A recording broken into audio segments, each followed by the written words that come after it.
پانی جو ہے وہ انسان کی سب سے بنیادی ضرورتوں میں سے ایک ہے، اور پاکستان کے ایسے بہت سے علاقے ہیں جہاں بدقسمتی سے صاف پانی کی ان لوگوں کو مہیا نہیں کیا جاتا. تو سرمائے کے لیے تو آپ کو پریشان ہونے کی ضرورت نہیں ہے، آپ نے تو صرف نیت کر رہی ہیں، آگے مدد کرنے والی تو اللہ کی ذات. اور انہی کاموں کے اعزاز میں انہیں گوسی پیس پرائز مل چکا ہے. اردو پوائنٹ کی ویڈیوز دیکھنے کے لیے ہمارا چینل سبسکرائب کیجیے اور بیل کے آئیکن پر کلک کیجیے تاکہ آپ ہماری تمام آنے والی ویڈیوز سے باخبر رہ سکیں. السلام علیکم ناظرین، آپ دیکھ رہے ہیں اردو پوائنٹ اور میں ہوں آپ کی میزبان ذوفیہ نقوی. اکثر اوقات اردو پوائنٹ کے پلیٹ فارم سے آپ بہت ساری موٹیویشنل سٹوریز دیکھتے ہیں جن میں وہ لوگ بھی ہوتے ہیں جو کہیں نہ کہیں اپنی زندگی بھی اپنے طریقے سے مشکل حالات میں گزار رہے ہوتے ہیں، اور وہیں پر ایسے لوگ بھی ہوتے ہیں جو اپنی زندگی دوسروں کے لیے گزار رہے ہوتے ہیں، جو کہ دوسروں کے لیے کام کر رہے ہوتے ہیں اور دوسروں کی زندگیوں کو سنوار رہے ہوتے ہیں.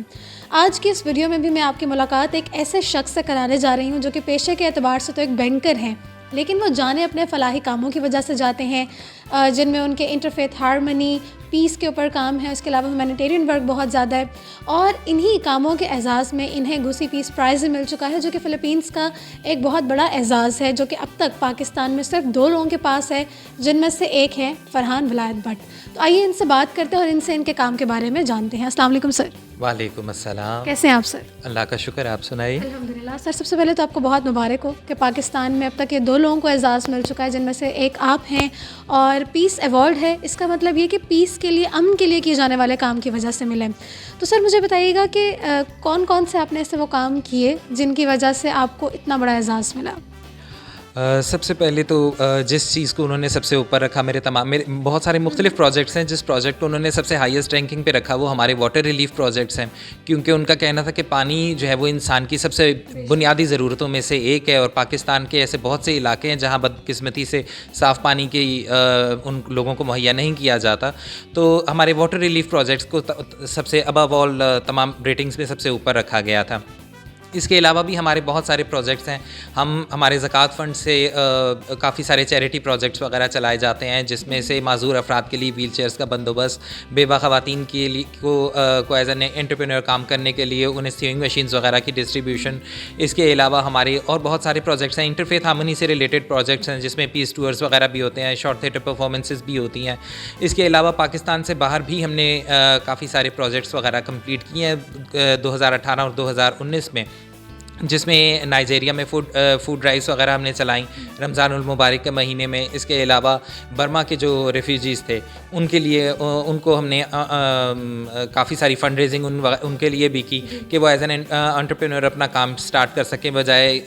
بھیک مانگنے کے اور ایسے کاموں میں انوالو ہونے کے بجائے. تو الحمدللہ یہ 10 سال کی سروس ہے ہماری اب تک کی، جو ایکٹیویٹیز یہ ساری چل رہی ہیں، جن میں انٹرفیتھ اور ہیومینیٹیرین دونوں پروجیکٹ شامل ہیں. جی اچھا سر، مجھے یہ بتائیں کہ جیسا کہ آپ نے بتایا کہ آپ پانی کے لیے بہت زیادہ آپ نے کام کیا، واٹر ریلیف پروجیکٹس آپ کے بہت زیادہ پاپولر ہیں، جن کی وجہ سے آپ کو بیسیکلی یہ ایوارڈ دیا گیا، اور اس طرح کے بہت سے اور بھی اعزازات آپ کو ملے. تو مجھے یہ بتائے گا کہ کہاں پر آپ پانی کے ریلیف کا کام کر رہے ہیں، پاکستان کے کون سے حصوں کو آپ نے ٹارگٹ کیا ہے، اور کتنے عرصے سے آپ یہ کام کر رہے ہیں؟ ابھی تک ہم لوگوں نے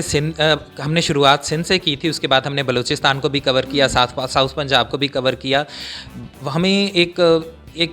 فیلنگ یہ اس وقت آئی تھی جب پہلی بار میں نے زندگی میں تھر پارکر کا سفر کیا، اور وہاں پر میں نے عورتوں کو ننگے پاؤں 5-5 میل دور ٹریول کرتے ہوئے دیکھا. جب انہوں نے ہمیں بتایا کہ ہماری سوشل لائف بالکل تباہ ہو کے رہ گئی ہے، کہ ہمارا آدھے سے زیادہ دن صرف اور صرف 2 گھونٹ پانی لانے کے لیے گزر جاتا ہے ہمارا. اس کے علاوہ ان کی حالت دیکھی، ان لوگوں وہ جس طرح کی یعنی بدحالی کا شکار تھے وہ لوگ، اور یعنی صرف 2 گھونٹ پانی کے لیے ہم اپنا یعنی ایک نل کا چلایا اور یوں پانی آ گیا. ہم جتنے پانی سے ڈیلی نہاتے ہیں وہ اتنے دن کا پانی پتہ نہیں کتنے دن تک استعمال کرتے ہیں، اتنی کوانٹٹی پانی کی. اور جو وہ پانی لے کر آ رہے تھے میرے سامنے، وہ میں نے جب پہلی بار اس کو پینے کی کوشش کی، مجھ سے پیا نہیں گیا، کیونکہ انتہائی بدبودار اور گندا لیسدار پانی تھا جو تالابوں میں سے انہوں نے یعنی ایک گھونٹ وہ پیتے ہیں اور پتہ نہیں کتنے کیڑے جراثیم ان کے اندر جاتے تھے. تو اور اس کی وجہ سے وہ ہیضہ اور مختلف امراض کا شکار ہو رہے تھے. تو اس چیز کو دیکھ کر مجھے یہ انسپریشن ملی کہ مجھے ان لوگوں کے لیے کچھ کرنا چاہیے. کیونکہ جب میں نے ان سے پوچھا بھی کہ میں آپ کی تعلیم کے لیے کام کروں، آپ کی ملازمت کے لیے کوئی کوشش کروں، کس چیز کے لیے کام کروں، تو انہوں نے کہا آپ صرف ہمیں پانی پلا دیں صاف پینے کا، اس کے علاوہ ہمیں کچھ نہیں چاہیے آپ سے. تو میرے لیے ایک بہت ہی